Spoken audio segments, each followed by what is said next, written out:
C'est parti pour une petite vidéo, donc pour se rappeler ce qu'on a vu sur Charlie Graal. Alors on va aller chercher le logiciel évidemment.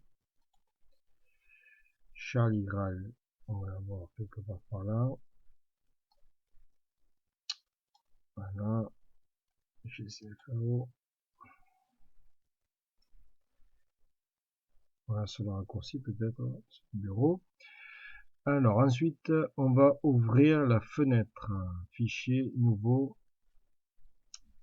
Pour faire l'exercice qu'on a vu la dernière fois, 300 pour la cote suivant les X, 120 pour la cote suivant les Y, 5, je rappelle que c'était l'épaisseur du bois, et 5 ici, c'est le pas. Ok. Le but du jeu était de réaliser la façade de la plateforme, donc il fallait faire un rectangle. On se met sur la position 0, 0, on clique, on fait un rectangle quelconque, clic droit, et on ouvre les propriétés. Alors ici on avait la position. La position c'est la position de ce point. Il est bien à 0, 0. Et la dimension, on va la donner, c'est celle qu'on a sur le plan, 293 et 115. Ok. Donc maintenant on va faire réaliser la porte. Donc pour réaliser la porte, on fait un rectangle quelconque. Clic droit toujours pour ouvrir la propriété. La position, ici, on était à 20. On était à 5.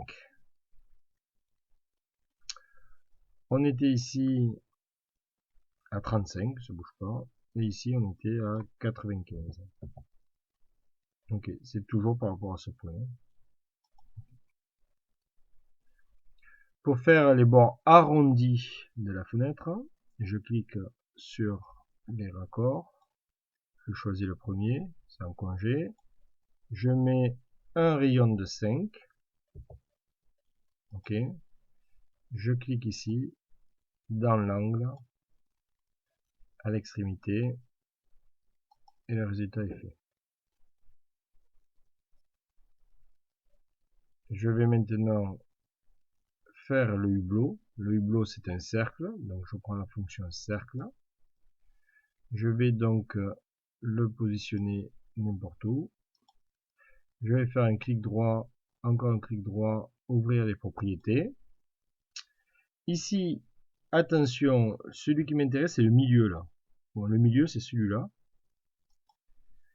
Donc pour le milieu, je vais lui donner la cote de 17,5, 17,5 c'est à moitié 35, plus les 20 de là, donc ça fait 17, 37,5.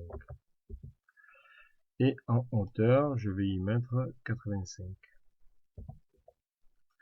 Voilà. Ici, je vais lui donner le rayon qui va être égal à 15. Et normalement, il arrive au milieu.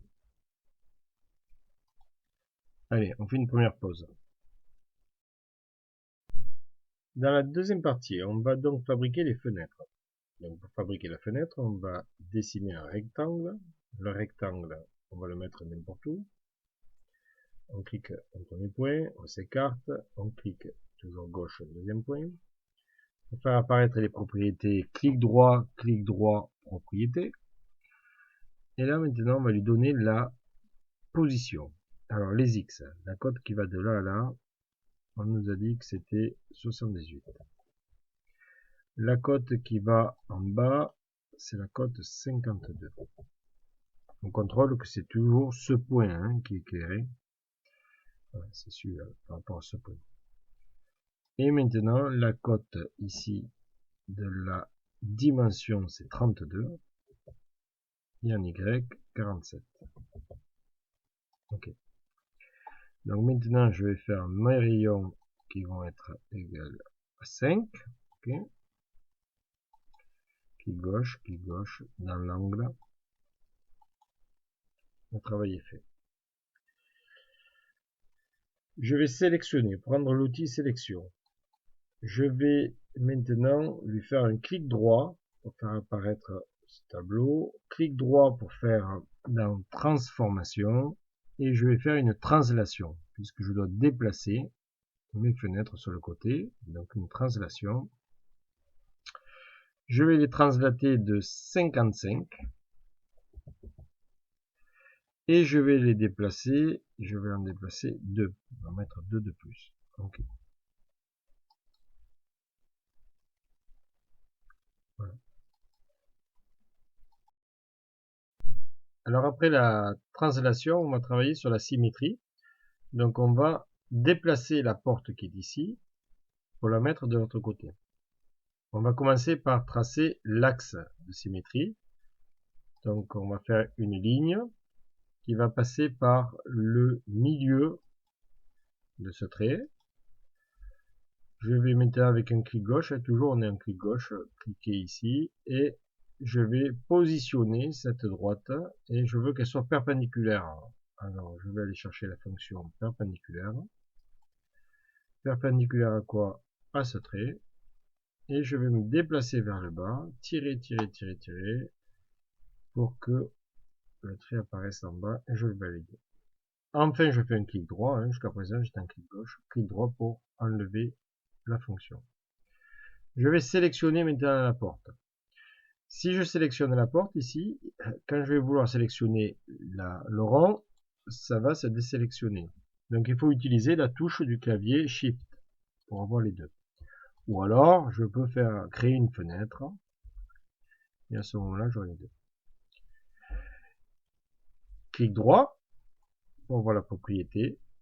Transformation. Transformation. Symétrie. Voilà, je vais avoir la symétrie. Je clique gauche pour la voir. Je demande un axe quelconque. Et j'oublie pas la duplication. Si j'oublie la duplication, évidemment, la fenêtre se déplacera, mais on aura perdu la première. Ok. Alors maintenant, il faut attraper ce trait. Et là, c'est pas évident. Alors pour l'attraper, je vais utiliser la fonction appartient à. Je me mets devant le trait, à proximité du trait, je fais un clic gauche. Voilà, je l'ai sélectionné. Et maintenant, je le valide avec un deuxième clic gauche.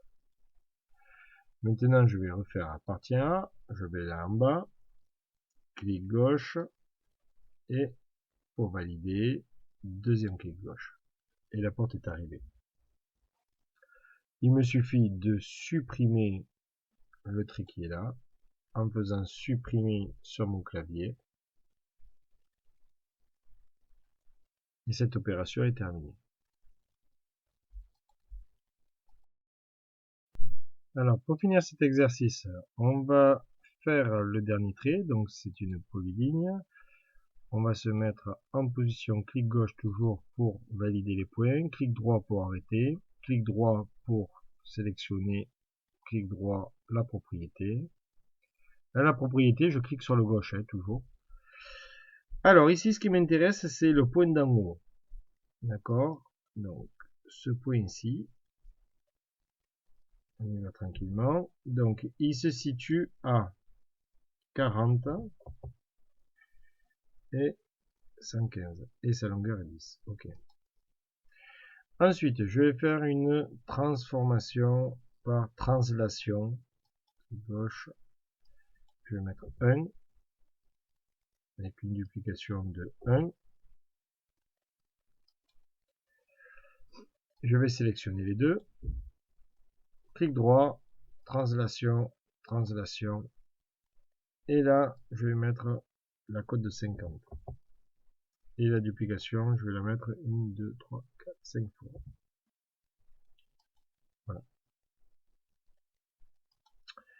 Et là, mon tuto est fini. Donc, c'était l'association modélisme stéphanois. Et on se retrouve pour le prochain stage tous ensemble.